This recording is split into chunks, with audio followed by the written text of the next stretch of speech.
You ask Tiger to calculate. This deals with linear inequalities with one unknown. The final result is b equal or greater than 4. Let's solve it step by step. Swap sides.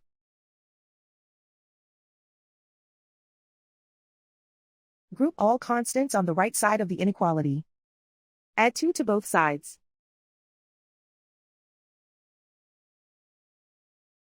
Simplify the arithmetic.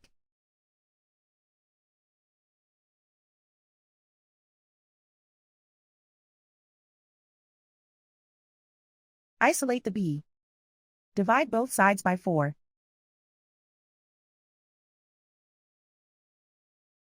Simplify the fraction.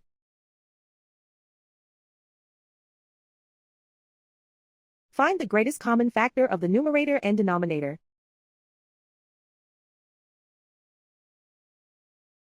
Factor out and cancel the greatest common factor.